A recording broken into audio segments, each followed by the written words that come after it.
শুরু করছি Southee lubricant নিবেদিত নাগরিকের প্রতিদিনকার খবর ভিত্তিক আলোচনা অনুষ্ঠান বলা না বলা। আমি নাজমুল আশরাফ। যে কোনো বড় ঘটনা ঘটলেই গণমাধ্যমের ভূমিকা নিয়ে প্রশ্ন ওঠে।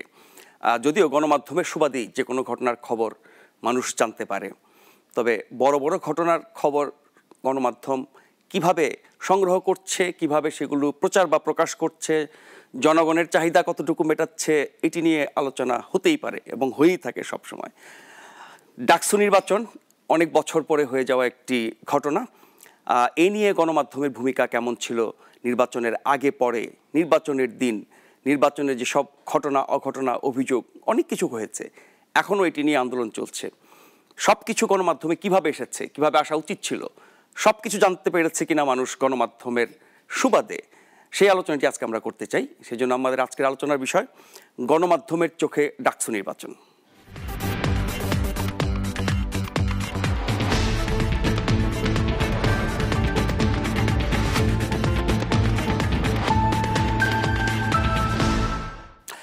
গণমাধ্যমের ভূমিকা, গণমাধ্যমের চোখে ডাকসু নির্বাচনের জন্য আমরা সঙ্গত কারণে দুজন গণমাধ্যম কর্মীকে আমন্ত্রণ জানিয়েছি।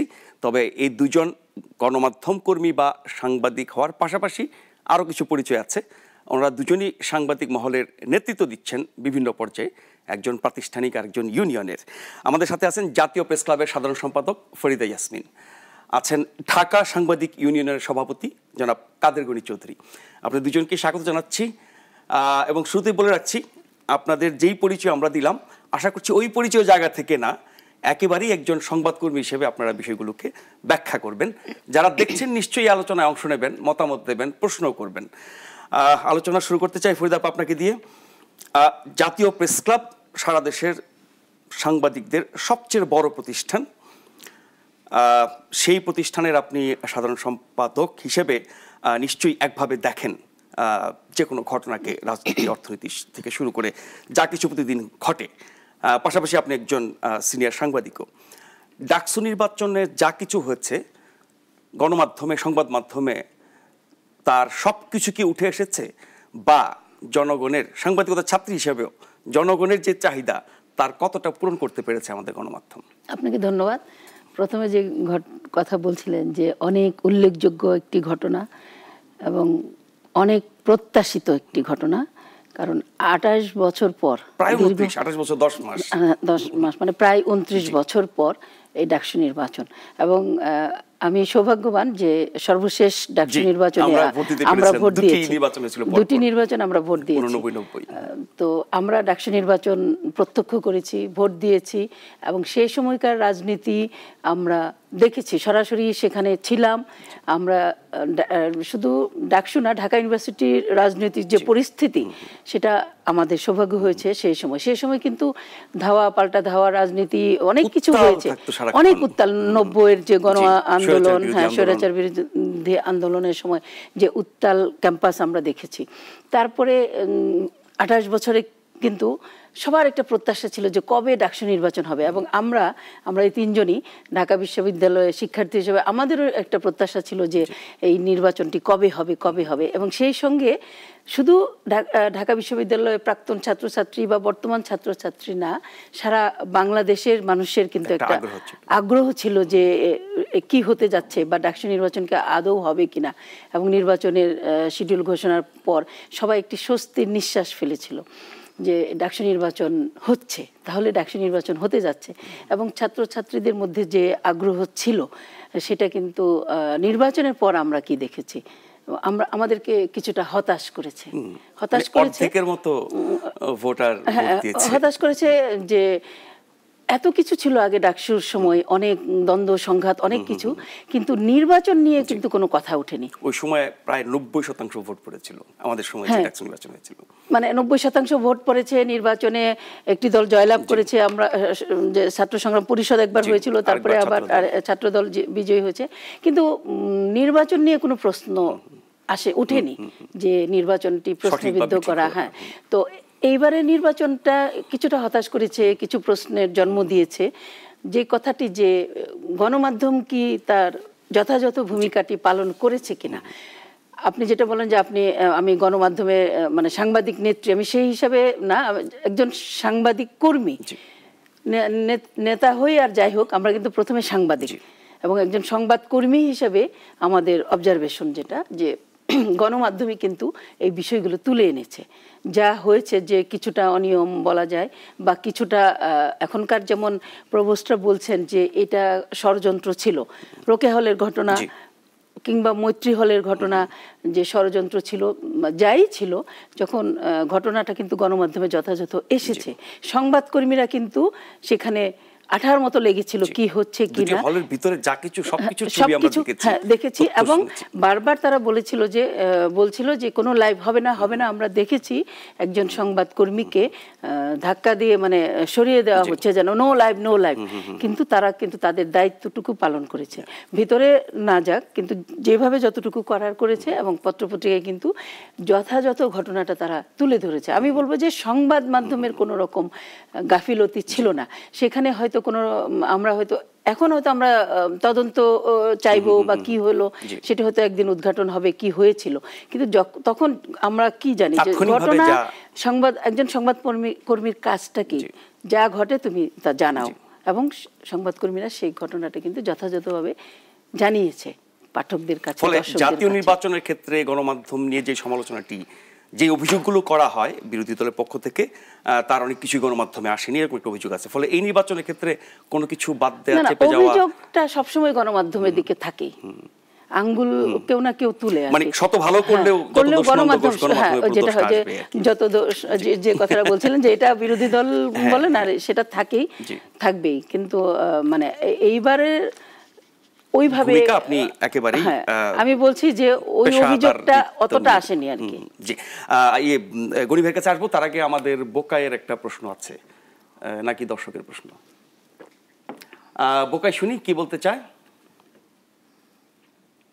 আচ্ছা, ইলেকশন তো ছাত্র শিক্ষক সবাই দেখছে, গণমাধ্যমের চোখ দিয়া আর কি দেখার আছে? হ্যাঁ, সেটাই বলছিলাম, গণমাধ্যম যা দেখেছে এবং দেখিয়েছে, গনি ভাই আর কি দেখার বাকি ছিল? না, উনি ঠিকই বলেছেন, যেটা বলছেন ছাত্র শিক্ষকরা খণ্ডিতভাবে একটা অংশ দেখেছেন, গণমাধ্যমের চোখে সারা বিশ্ব সেটা দেখে, ছাত্র শিক্ষকের চোখে সারা বিশ্ব দেখতে পায় না, এটি হলো পার্থক্য। যে বিষয়টা হলো ইলেকশনের যতটুকু দেখেছেন আপনি শুরুতে, যদি এবার দেখেন ডাকসুর ইলেকশনের যে প্রশ্নটা আসার পিছনে কারণ হলো আপনার ডাকসুতে এবার কিন্তু আপনার সাংবাদিক কর্মকাণ্ডে সীমিত করে দেওয়া হয়েছিল শুরু থেকে, এটা নিয়ে প্রটেস্ট হয়েছিল। যেমন ঢাকা বিশ্ববিদ্যালয় ক্যাম্পাসে বলছে সাংবাদিক, বিশেষ করে ফটো সাংবাদিকদের আপনার মোটরসাইকেল নিয়ে ঢুকতে দেওয়া হয়নি। আপনার বিশ্ববিদ্যালয় ক্যাম্পাস অনেক বড়, এক জায়গাতে আর যেহেতু অন্তত ফটো সাংবাদিকদের আপনার মোটরসাইকেলটা থাকা খুব জরুরি ছিল, তারা খুব রিকোয়েস্ট করেছিল, সেটা দেওয়া হয়নি। আপনার পত্রিকাগুলি একটা বা দুটো করে কার্ড দেওয়া হয়েছে, তারা চেয়েছিল আরও একটু বেশি দেওয়া হোক, যাতে এটা একটু ডাকসু দিয়ে, কারণ সারা বাংলাদেশের মানুষের একটা নজর ছিল যে আমরা আরও বেশি এটা যাতে দেখতে পারি, তুলে ধরতে পারে, সেটা বলেছে, সেটাও করা হয়নি। এবং তাদেরকে ভিতরে যাওয়া, ছবি তোলা, লাইভ করা, এসব ব্যাপারে অনেকগুলো বিধি নিষেধ আরোপ করা হয়েছিল, যেটা অতীতে ছিল না। এই বিষয়গুলো নিয়ে কথা হয়েছে। তারপর সুযোগ দেওয়া হয়েছে, তাতে সাংবাদিক দেখা বাদ আছে না, আমি যেটুকু সুযোগ দিয়েছে তার পুরোটার সদ্ব্যবহার আমাদের মিডিয়া করেছে, আমার মনে হয় পুরোটাই করেছে। কিছু কিছু ক্ষেত্রে কিছু মিডিয়া ভুল করেছে, গভীর রাতে যে ঘটনাগুলো ঘটেছে, কিছু আওয়াজ টাওয়াজ যেগুলো পাওয়া গেছে, সেগুলো সব মিডিয়া তুলে ধরতে পারেনি, কিছু বিশৃঙ্খলা সেখানে তৈরি, সেটা পারেনি। বাকি সব আমার মনে হয় যে বাকিগুলো যত তাদের চেষ্টার কোনো ত্রুটি ছিল না, শুধু একটা জায়গায় একটু গ্যাপ আমার মনে হচ্ছে যে যখন রেজাল্ট ঘোষণা করা হচ্ছে তখন যেই ঘটনাগুলো ঘটেছে সেগুলো সিনেট ভবনে যখন ভিসি ফলাফল ঘোষণা করছিলেন এবং বিশেষ করে ভিপি পদের ফল ঘোষণার সাথে সাথে যে বিক্ষোভ দেখেছি, ঘিরে রেখেছে, তারপরে সেইখান থেকে উনি বেরিয়ে গেছেন, সব ছবি এখানে আমি মিডিয়ার ব্যর্থতা আমি খুব একটা দেখি না, সত্য কথা যেটা মিডিয়া তার চেষ্টা, তাদের সীমাবদ্ধতার মধ্যে যতটুকু করা দরকার পুরোটাই করেছেন বলে আমরা জানতে পেরেছি, আজকে আলোচনা সমালোচনা আমরা করতে পেরেছি। ডাকসুর বিষয়টা একটা জিনিস দেখেন, এই ঢাকা বিশ্ববিদ্যালয় যদি আপনি দেখেন দেশ বিশ্ববিদ্যালয় করে, কিন্তু বাংলাদেশটার অদ্ভুতের পিছনে বিশ্ববিদ্যালয়ের অনেক বড় ভূমিকা ছিল, অর্থাৎ বিশ্ববিদ্যালয় নিয়ে দিয়েছে একটা দেশ, এটা দুনিয়াতে আর কোনো রেকর্ড নাই, কিন্তু ঢাকা বিশ্ববিদ্যালয় আছে। আপনি যদি দেখেন এত বেশি আন্দোলন সংগ্রাম, এত বেশি সফলতা দুনিয়ার আর কোনো বিশ্ববিদ্যালয় আছে কিনা আমার জানা নেই। প্রতিটা আন্দোলনে দেখেন 52, 62, 69, 70, 90 সবগুলো দেখেন গণতান্ত্রিক আন্দোলনে কিন্তু ডাকসুর বিশাল একটা ভূমিকা আছে, যার কারণে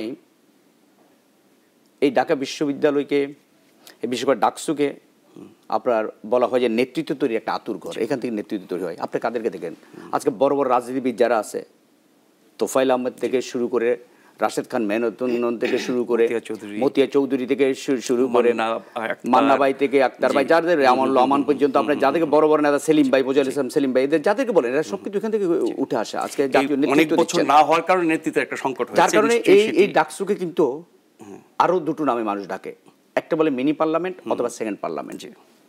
আজকে 28টি বছর আপনি যদি দেখেন এখানে ভোট হয় না, এটা কি কল্পনা করা যায়?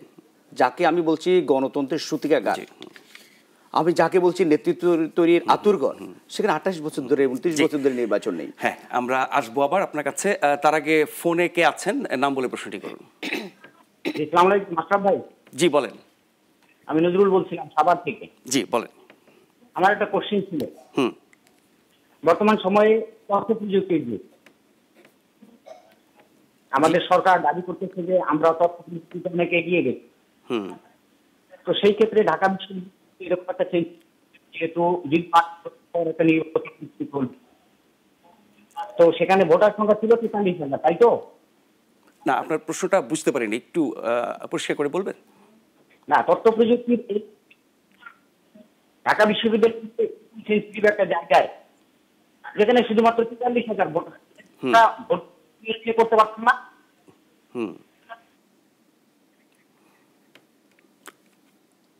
আচ্ছা আচ্ছা, জি, আপনি বলছেন যে ইলেকট্রনিক পদ্ধতিতে ভোট দিতে পারতো কিনা। আরেকজন কি আছেন, নাম বলে প্রশ্নটি করুন। জি, আসসালামু আলাইকুম। আমি যশোর থেকে ডাক্তার আজিজুল ইসলাম বলছিলাম। জি জি জি জি। আমরা আমাদের এই ডাকসু নির্বাচন থেকে আমরা কি শিখলাম, কি বুঝলাম, কি দেখলাম, এবং আমাদের দেশ সম্বন্ধে কি বিশ্বে কি অবস্থা হবে, বিশ্বে তাদের দৃষ্টিভঙ্গি বাংলাদেশ সম্বন্ধে কেমন হবে, এই ব্যাপারে আমি আপনাদেরকে জানতে চাচ্ছি। জি, মানে ডাকসু নির্বাচনটা কেমন হলো, তার থেকে কি শিক্ষা পেলাম আমরা, সেটা। জি জি, ধন্যবাদ আপনাকে। আরো একজন আছেন, তাকে আমরা শুনবো। কে আছেন এরপর? জি জি, আসসালামু আলাইকুম। ওয়ালাইকুম আসসালাম। আমি মোহাম্মদপুর থেকে রওনা বলতেছি। জি জি জি। আমার কথা হচ্ছে আপনার আজকে যে প্রাসঙ্গিক বিষয়টা হচ্ছে গণমাধ্যমের থেকে ডাকসু নির্বাচন। জি। ডাকসু নির্বাচনে যে গণমাধ্যম কতটুকু ভূমিকা রাখছে সেটা কিন্তু আমরা টিভিতে দেখতে পাচ্ছি। জি। গণমাধ্যমের অন্তরালে অনেক কিছু ঘটনা ডাকসুতে ঘটে গেছে, যেমন যা আপনারা সেটা কভার করতে পারেন নাই। না, আপনি জানা থাকলে বলেন যে গণমাধ্যম জানতে পারেনি এমন বিধিনিষেধ ছিল। জি, হ্যাঁ, সেটি নিয়ে তো কথা হচ্ছে, সেটি নিয়ে একটু আগে জনাব কাদেরগনি চৌধুরী বলেছেন। এটার জন্য এই যে কিছু আইন করা হয়েছে, ডিজিটাল আইন করা হয়েছে, এগুলোর মাধ্যমে কিছুটা বিধিনিষেধ ছিল, এর জন্য কিন্তু গণমাধ্যমই দায়ী। আমি মনে করি আপনাদের ব্যর্থতা, এটা হচ্ছে আপনাদের ব্যর্থতা। মানে গণমাধ্যমের উপর বিধিনিষেধ দেওয়ার জন্য গণমাধ্যম দায়ী কিভাবে? তিনি বলছেন যে ডাকসু নির্বাচনে ইভিএম ব্যবহার করলে কি হতো না, যেখানে আমাদের জাতীয় পর্যায়ে ইভিএম ব্যবহার হয়নি, আংশিক হয়েছে আর কি, আংশিক পরীক্ষামূলক হয়েছে, কারণ ইভিএম নিয়ে অনেক কথা আছে, অনেক প্রশ্ন আছে, অনেকের আপত্তি আছে। সেখানে ডাকসুতে তো এটা হতেই পারে না, কারণ ডাকসু আরো সেনসিটিভ, এটা আরো পরীক্ষামূলক, মানে পাস যেটা বলে ইভিএম আগে যেটা ব্যবহৃত কিন্তু ওই হয়েছে ওখানে তো অভিযোগগুলো বেশি আসে না, বক্স ভরে ফেলা, বিশেষ করে আপনার যে স্বচ্ছ ব্যালট বক্স না দেওয়ার কারণে একটা সমালোচনা হয়েছে, সেই মান্দাত আমলের টিনের বাক্স দেখেছি আমরা। এটার জন্য কিন্তু এই যে ঝামেলাগুলো হয়েছে, যে কুয়েত মৈত্রী হলে গিয়ে তাদের এই যে বাক্স বের করা, রোকেয়া হলে, এগুলো স্বচ্ছ ব্যালট বাক্স থাকলে আমার মনে হয় এই সমস্যাগুলো হতো না। তো ইভিএম যেহেতু জাতীয় পর্যায়ে হয়নি, এই জন্য ডাকসুতে ইভিএম এর কথা চিন্তা করা হয়নি। আরেকটা প্রশ্ন তিনি বললেন, একজন বলেছেন যে ডক্টর আজিজুল ইসলাম, তিনি বলেছেন যে কি শিখলাম, আমাদের ভাবমূর্তি কি দাঁড়ালো।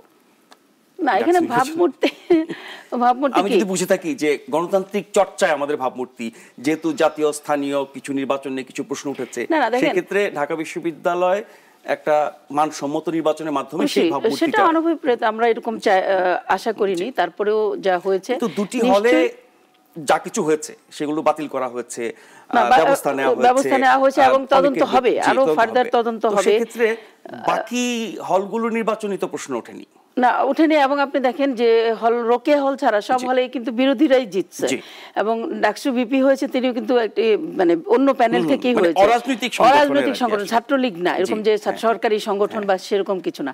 তো এখানে আমি তো বলবো যে গণতান্ত্রিক চর্চাটা ঠিক মতোই হয়েছে। উনি বলেন কি দেখলাম, এবং ডাকসুর যদি হিসাব করা হয় দ্বিতীয় অবস্থানে ছিল এই অরাজনৈতিক সংগঠনের প্রার্থী। এবং আরেকটা যে ছাত্রলীগে যে শোভন পরাজিত হলেন এবং যে নূর যিনি জিতলেন, দুইজনের মধ্যে যে কোলাকুলি এবং যে শোভন এত বড় সংগঠনের যে সে প্রেসিডেন্ট, কিন্তু সে কিন্তু এটা ভালোভাবে মেনে নিয়েছে। দুইজনে মিলে রাজনীতির জন্য একটা বড় অবশ্যই বড় একটা উদাহরণ, একটা শিক্ষা। যে কি শিখলাম, আমার মনে হয় যে এই শিক্ষাটা নিতে আমাদের জাতীয় নেতারা এই শিক্ষাটা নিতে পারেন যে বিজিত প্রার্থীকে গ্রহণ করা এবং বিজয়ী প্রার্থী দুজনে মিলে যে আমরা একসঙ্গে কাজ করব, আমরা একসঙ্গে ঢাকা বিশ্ববিদ্যালয়ে বিভিন্ন সমস্যা নিয়ে কথা বলবো। তো এই যে একটা প্ল্যাটফর্মে যাওয়ার যে তাদের চিন্তা, এটি অবশ্যই আমাদের গণতান্ত্রিক সমাজ ব্যবস্থায় আমরা অন্য দলগুলো, আমাদের জাতীয় পর্যায়ের নেতাদের কাছে আমরা এটাই আশা করি এবং এই শিক্ষাটা নিতে পারি। আরেকটা কথা যে বলছিল যে গণমাধ্যম কর্মীদেরই এটা বিধিনিষেধের জন্য তারাই দায়ী, কিন্তু একটি সুষ্ঠু নির্বাচন করতে গেলে অবশ্যই কিছু বিধিনিষেধ থাকতে হয়। সবকিছু অবারিত হতে পারে না, অবারিত হতে পারে না। জাতীয় নির্বাচনের ক্ষেত্রে নির্বাচন কমিশনই তো সিদ্ধান্ত নেয় যে কয়টা গণমাধ্যমকে কয়টা কার্ড দেওয়া হবে, কতটুকু। অবশ্যই আমাদের গণমাধ্যমের সংখ্যা এখন কত, কর্তৃপক্ষ তো সেটাই করেছে। গণমাধ্যমে আপনি টেলিভিশনে যান, পত্রিকায় যান, অনলাইন, এত সব যদি আমি অনুমতি দিয়ে দিই, অবারিত করে দিলে তো এখানে আমার মনে হয় যে গণমাধ্যম কর্মী দিয়ে ভরে যাবে, যে নির্বাচন সুষ্ঠুভাবে করতে ব্যাঘাত সৃষ্টি হবে। এই জন্য তারা একটা নির্দিষ্ট জায়গায় তারা যেটা কাদের গনি বললেন যে মোটরসাইকেল নিয়ে, আমার মনে হয় যে না যাওয়াই ভালো। কিছু হচ্ছে শৃঙ্খলার জন্য এই নিয়ম নীতিগুলো চালু করা হয়ে থাকে সব নির্বাচনেই, এবং সেটা ডাকসু নির্বাচনে হয়েছে। আমার মনে হয় না যে শৃঙ্খলার জন্য যে সিদ্ধান্ত তারা নিয়েছেন এটাতে গণমাধ্যম কর্মীরা খুব একটা হতাশ হয়েছে বা গণমাধ্যম কর্মীরা দায়ী এরকম কিছু না, কারণ সবাই কিন্তু সেখানে কাজ করতে পেরেছে। গণমাধ্যম কর্মীরা কেউ ওরকম বলতে পারে নাই যে আমরা বাধাগ্রস্ত হয়েছি। তাদের নীতি কিছু তো আছে যে এখানে যেমন লাইভ হবে না এসে, কিন্তু তারপরেও কিন্তু লাইভ করেছে, ওইভাবে বাধা দেওয়া হয়নি। তো এটা হলো যে সুষ্ঠু নির্বাচনের স্বার্থেই কিছু নীতি গ্রহণ করতে হয় এবং সেগুলো আমরা গণমাধ্যম কর্মীরাও মেনে চলি। গনি ভাই, এই যে শিক্ষণীয় যে বিষয়টি ফরিদা আপা বলছিলেন যে পরাজয় মেনে নিয়ে বিজিত প্রার্থীকে আলিঙ্গন করা এবং তাকে সহযোগিতার আশ্বাস, যেটি জাতীয় নির্বাচনে আমরা কল্পনা করতে পারি না, এটি তো একটি বড় অর্জন। এটা আমরা যেমন দেখে যাবো, তাকে পিটনের ঘটনা আমরা দেখেছি। এটা যখন আমরা দেখেছি গতকালকে রোকেয়া হলের অনশনরত ছাত্রীদের উপর হামলার ঘটনা, নির্বাচিত জিএসের নেতৃত্বে যদি উনি অস্বীকার করেছেন, সেই ঘটনা আমরা দেখেছি। তো আমাদের একে অঙ্গে বহুরূপ তো আমরা দেখছি, সেটা হলো বিষয়। আর যে বিষয়টি বলছেন যে এই আইনগুলো করা হয়েছে বা বাধা নিষেধগুলো যে সুষ্ঠু ভোটটা আমরা দেখিনি, যেখানে একটা ডাকসু ঢাকা বিশ্ববিদ্যালয়ের ইতিহাসে দুটি মেয়েদের হলের ঘটনা, দুটি মেয়েদের হলের কারণে আপনি যে দেখছেন যে বস্তা বস্তা যে ব্যালট আপনি দেখেছেন, দুটি মেয়েদের হলে কেন? মেয়েদের হলে সেখানে অবাধে যাতায়াতের সুযোগ ছিল, মেয়েদের সেখানে কাজ করার মতো সুযোগ। ছেলেদের হলে কি সেটা একটা ক্যান্টনমেন্টের মতো একটি সত্তর সংগঠন পুরো ঢাকা বিশ্ববিদ্যালয় আপনি জানেন অতীত গেছে। আমি বলবো যে এই সংগঠন শুধু করছে তা না, অতীত অনেকে করছে, হয়তো এই এখন একটু বেশি হচ্ছে।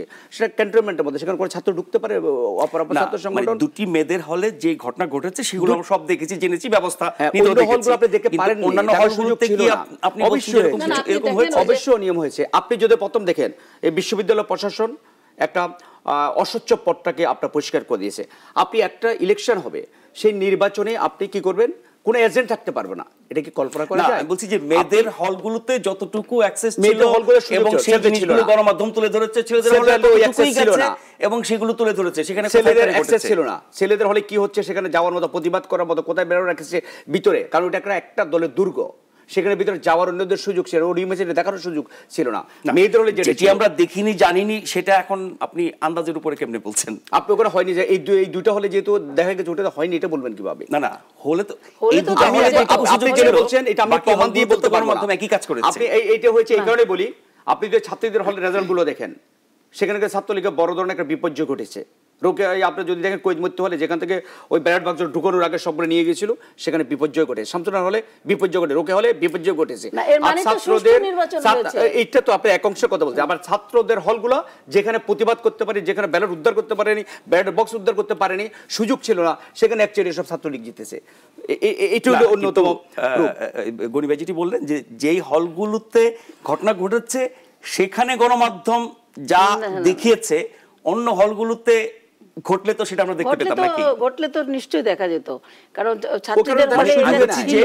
গণমাধ্যমের জন্য সবগুলো হলগুলো আপনার নিয়ম যাওয়ার সুযোগ ছিল না। আপনি এখানে গন্ডগোল হওয়াতে কিন্তু মিডিয়া যেতে পেরেছে, কতগুলো যে মৈত্রলে প্রথমে কিন্তু ঢুকতে পারেনি, যখন গন্ডগোলের খবর হলো তখন জোর করেই কিন্তু মিডিয়া সেখানে ঢুকেছে, এবার ঢুকতে যে বাধ্য হয়েছে, ছাত্ররা আমন্ত্রণ জানিয়ে নিয়ে গেছে, সেই সুযোগটা মেয়েদের হলে ছিল, ছেলেদের হলে যেহেতু একচেটিয়া একটা দূর অবস্থান ছিল এবং সেখানে সংগঠন যদি সবকিছু দখল করে রাখে তাহলে এই গোটা নির্বাচনের সবচেয়ে বড় পদ যেটি, সেই পদটি কি হতে তাদের হাতে। এটা নিয়ে আমাদের প্রশ্ন আদৌ উনি পেয়েছে কিনা, এটা নিয়ে প্রশ্ন আছে, এটা নিয়ে নানা প্রশ্ন।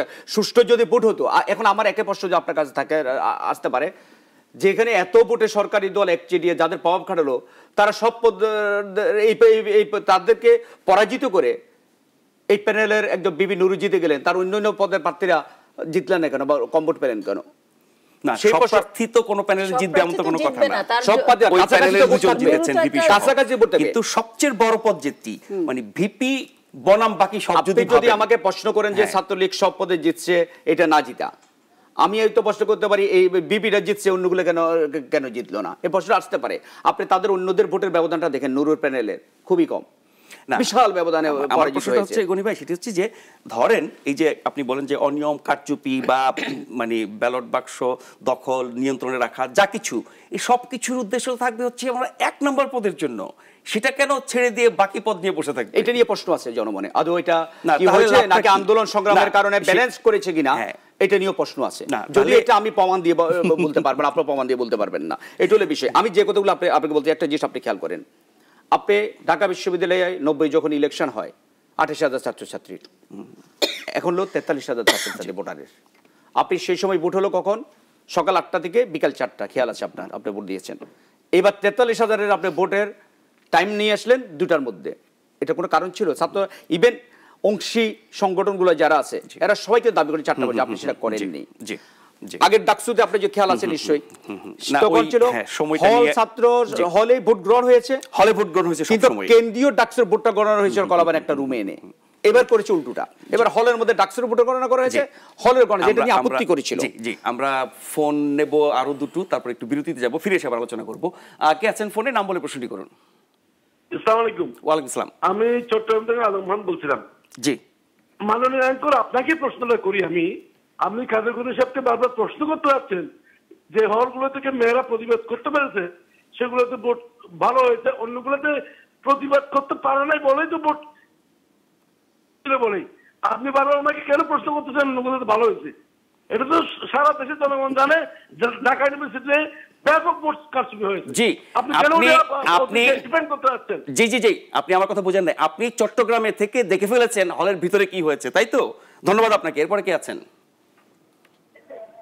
হ্যালো। জি, হ্যালো, হ্যাঁ, কে বলছেন? কোত্থেকে? জি, আমার নাম কাজী বাহার হোসেন। জি, বলেন। আমার প্রশ্ন হচ্ছে যে ভোট কারচুপি হয়েছে, এটা পুরো বাংলাদেশের লোকে দেখেছে, এর দায় নিয়ে ইসি কেন পদত্যাগ করে না? আর বাংলাদেশের কোনো ঘটনায় কেউ যদি ব্যর্থ হয়, এই ব্যর্থতার দায় নিয়ে আজকে যদি কেউ পদত্যাগ করে না, তার মানে কি এই ব্যর্থতা নিয়ে কি তারা চলবে? জি, ধন্যবাদ। লজ্জা থাকলে। জি, ধন্যবাদ আপনাকে। আমরা কিন্তু আলোচনা করছি সুনির্দিষ্টভাবে, 2টি হলের ঘটনা আমরা দেখেছি, ব্যবস্থা নেওয়া হয়েছে, বাতিল হয়েছে, ইত্যাদি ইত্যাদি। বাকি হলগুলোর খবর পাইনি। আপনি বলছেন যে যেহেতু অনেক বেশি নিয়ন্ত্রণ ছিল, ভিতরে হয়ে থাকতে পারে। কথা বলছিলাম, সেটা আরেকটা বড় নিয়ম ছিল, আপনি বলে নিয়ম যে পথটাকে সুগম করেছে। সব সংগঠনগুলো যারা একমাত্র সরকারি ছাত্র সংগঠন ছাড়া সবাই একটা দাবি করেছিল যে যেহেতু রেজিস্ট্রার বিল্ডিং থেকে অন্যান্য হলে আপনার ব্যালট বক্স পৌঁছানোর জন্য মাত্র 10 মিনিট সময় লাগে। কেন আগের রাতে পাঠানো? আগের রাতে দরকার নেই, ব্যালট দেবার না, এখানে যেহেতু হলগুলো ছাত্রলীগের পূর্ণ দখলে, আগের রাতে পাঠিয়ে দিয়ে বাক্স ভরে ফেলেছে, এরকম তো কোনো, আমি সেটা কথা, এটা না পাঠাতে পারত। আজকে প্রশ্নটা এসে গেছে, হয়তো বলেছে, হয়তো বা ভরেনি, মানে সন্দেহ তৈরি করে ফেলেছে। ভাই, এটা ভরেনি কেমন? এটা তো করেছে, এটা পাঠানোর কারণে কোন অনুমতি হলে আপনি ভরতে পেরেছেন, নাহলে ভরতে পারতেন না। হয়তো ওই ব্যালট বক্স আপনি লুকিয়ে ফেলেছেন 3টা রুকে হলে, সেটা পারতেন, এটা প্রমাণ হয়ে গেছে। এই জিনিসটা না করলে পারতেন। এই ধরনের অনেক। এখানে একটা প্রশ্ন, যেটা আপনি বলছিলেন যে মেয়েদের 2টি হলে প্রতিবাদ করতে পেরেছে বলেই এই অপকর্মগুলো বেরিয়ে এসেছে এবং তারাই জিতেছে। তো এই মেয়েরা তো ছাত্র দলের না, এরা তো সাধারণ ছাত্র বা এবং ওই পরিষদের কেউ কেউ আছে, তো তারা তো অন্যান্য হলেও আছে, সাধারণ ছাত্র বলে কেউ থাকতে পারে। আপনি জানেন সেখানে বিশ্ববিদ্যালয়ের ক্যাম্পাসে হলে কি তাহলে ছাত্রলীগ বা অন্যরা যতটুকু থাকতে পারে, অন্যরা যতগুলো মেয়েদের হলে পারে, ছেলেদের হলে সেটা পারে না। ছেলেদের হলে প্রথমে ছাত্রলীগ করবে বা যদি বিএনপি ক্ষমতায় ছাত্র করবে, সেটা আন্ডারটেকেন দিয়ে সেখানে সিট পায়, প্রথমে গণরুমে রাখে, তারপর এদেরকে এক ইয়ার শেষ হয়ে গেলে তাদেরকে পাঠানো হয়, তাদের প্রত্যেককে তালাবদ্ধ করে প্রত্যেককে আপনার মিছিলে যেতে হয়, তারা যায় কিনা সেটা লিস্ট হয়, যে যায় না। কিন্তু ফরিদাপা, মেয়েদের হলগুলোতে কি এই ছাত্র রাজনীতির এই বাস্তবতাগুলো নেই? না, মেয়েদের হলে সেখানে সরকারি দলের কি কোনো প্রভাব নেই? আমি হলে ছিলাম, মেয়েদের হলে অন্তত আমি এই যে জিনিস বললো যে ছেলেদের হলে এরকম হয়, মেয়েদের হলে এই ধরনের কোনো ইয়ে নাই। কিন্তু মেয়েদের হলে ছাত্র সংগঠনে যারা নেতৃত্ব দেন তারা কি একেবারেই উদার, মানে ছেলেদের মতো এই নেতৃত্ব দেয়, তারা নির্বাচিত হয়ে আসে। যেমন সাধারণ ছাত্রীরা যাকে পছন্দ করে তারা যে কোনো দলের হতে পারে, তারা নির্বাচিত হয়ে আসে। সেখানে মেয়েদের হলে কিন্তু সব দলমত নির্বিশেষে তারা সহাবস্থান করে। একদম শেষ পর্যায়ে আমি এক লাইনে নেব, রেজাল্ট আমরা এই পর্যন্ত যা দেখেছি সেগুলো নিয়ে আলোচনা হচ্ছে, ইত্যাদি আরো হয়তো হবে। সেখানে ভিপি পদ পেয়েছেন একজন অরাজনৈতিক ব্যক্তি, অনেকগুলো হলে স্বতন্ত্র, কিন্তু ঢাকা বিশ্ববিদ্যালয়ে তার যে ঐতিহ্য এবং অর্জনের কথা তিনি বলছিলেন সবই তো আসলে রাজনৈতিক। এই অরাজনৈতিক ব্যক্তিদের কাছে আমরা কি আশা করতে পারি? না, আশা করা যায়, কারণ অরাজনৈতিক হলে যে তিনি কিছু করতে পারবেন না সেটা না। কারণ এই যিনি ভিপি নির্বাচিত হয়েছেন তিনি কিন্তু একটা আন্দোলনের মধ্যে দিয়ে উঠে এসেছেন। তিনি কিন্তু হঠাৎ করে কেউ তাকে ভোট দিয়ে পাশ করে দেন তার না, তিনি কিন্তু একটা, এবং যে আন্দোলনটা ছিল সাধারণ ছাত্রছাত্রীদের জন্য আন্দোলনটা, সাধারণ ছাত্রছাত্রীরা এর মধ্যে ওতপ্রোতভাবে জড়িত ছিল এবং আমরা দেখেছি সেই আন্দোলনের রূপটা।